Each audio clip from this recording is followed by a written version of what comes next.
some of you might not be aware, but the Trump administration, starting with the first Trump administration and continuing with the second one, has really been a great friend, not to the American people, not to the free hearts and minds who are concerned about their children being exposed to an abundance of EMFs because of the rapid advancement of 5G and 6G, but a friend to the telecom industry, what I call big wireless. And right now, there is a current effort, there's actually two efforts that are ongoing under the Trump administration to roll out even more small cells. Small cells are basically, in some cases, they're like the size of a backpack. Sometimes they're a little bigger. These are small equipment that can be attached to light poles and to existing telephone equipment. And that allows the 5G network to expand, right? Because as I've said for years, for those who've been following my reporting since 2018, when I first started to expose this on a local level in Houston, Texas, and eventually in 2020, when I released my documentary, The 5G Trojan Horse, in order for the 5G network to work, the FCC themselves has said there needs to be millions of new towers or small cells attached to existing towers and existing equipment. So in order for this 5G network that's going to allegedly bring us driverless cars and robot assistants and all this sort of things that we were told are the best things in sliced bread, they have to have towers literally every couple hundred feet. And I've tried to fight this on the local level. It's very difficult. Nobody wants to listen. The telecom industry, big wireless, pretty much already has the control that they're fighting for, which is kind of why this story is crazy to me. I'm showing you guys on screen right now a Children's Health Defense article from last week. I will be writing an update this week on thelastamericanvagabond.com. Stay tuned for that. But this one says, unprecedented power grab. FCC and Congress race to strip local control over cell towers. The FCC, the Federal Communications Commission, has proposed a rule that would strip away local control and force residents to accept more cell towers in their neighborhoods. Meanwhile, U.S. lawmakers are advancing a 100-page bill that would accomplish the same goal. And that's what I'm saying. It's like they kind of already have these powers. This was already established from the very beginning of back. I can't remember the facts off the top of my head. You'll have to go back and watch my documentary. But since like the 1990s, I think it was the 1996 Telecommunications Act that really already kind of had this, where the FCC had a wide berth of power in order to come in and say, we're going to install a cell tower in your neighborhood or next to your church or your school. And the people don't have a lot of ability to say no. I mean, already they, according to the FCC and the US government, if you wanted to resist a tower in your neighborhood, you could do that, but you don't have the right, according to them, to argue it under health grounds. You can't basically say, look, I'm concerned that this is going to cause health problems for my children and for me. They'll basically just ignore you and laugh you out of the room, because that to them, that's not a real argument. We all know EMFs are safe. Cell phones are safe.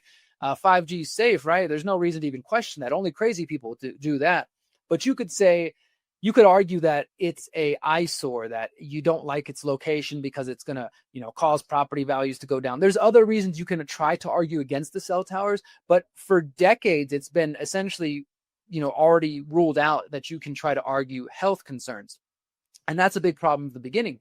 But I guess that's not enough. The FCC wants even more power. So they have this power grab that's ongoing here. I will put this article in the show notes, but I want to point to some information over here from Environmental Health Sciences, ehsciences.org.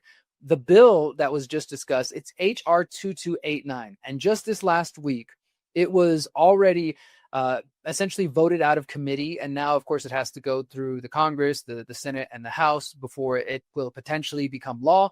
It is not currently a law, so just to be clear, but it is a congressional bill that has been introduced, HR 2289, a congressional bill that strips local power by removing environmental and historical review and greenlights massive cell tower expansion.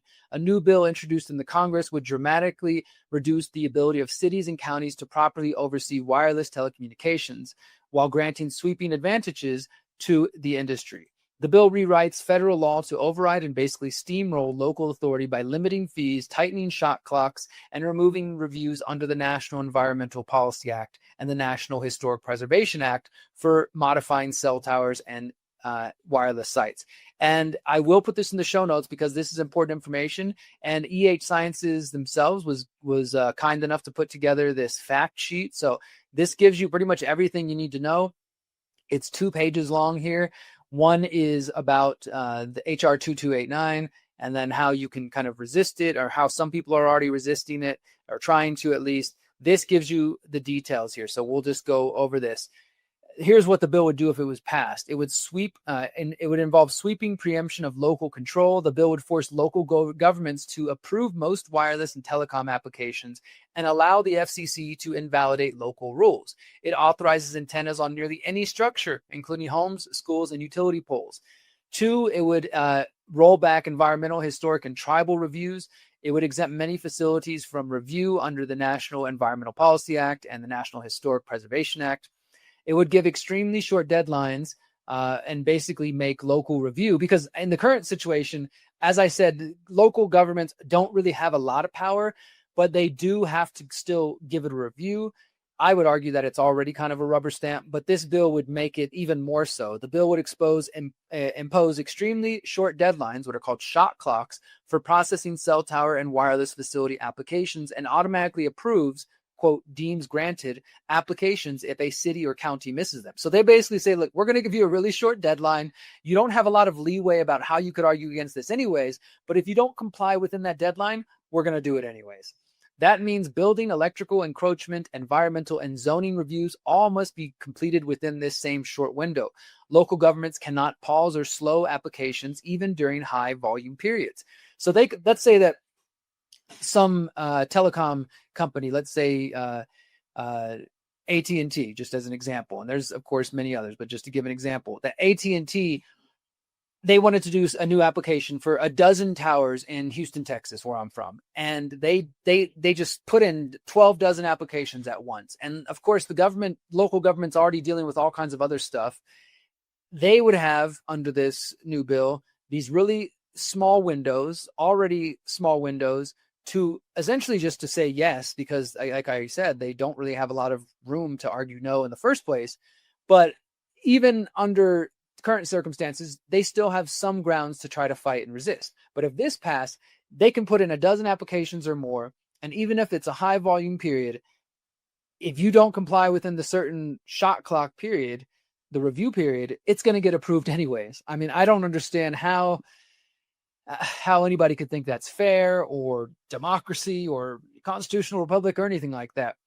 Number 4, limits on local fees. Cities and counties may charge only direct processing costs, not fair market rates or fees for long-term oversight or public impact. So essentially, when a telecom wants to put a tower in your area, they have to pay the local government to basically to lease the space. Let's say, they're like, okay, we'll give you this tower in this part of town. It's going to cost X amount. And in the past, governments would be able to kind of negotiate and argue for what they would they would claim are fair rates.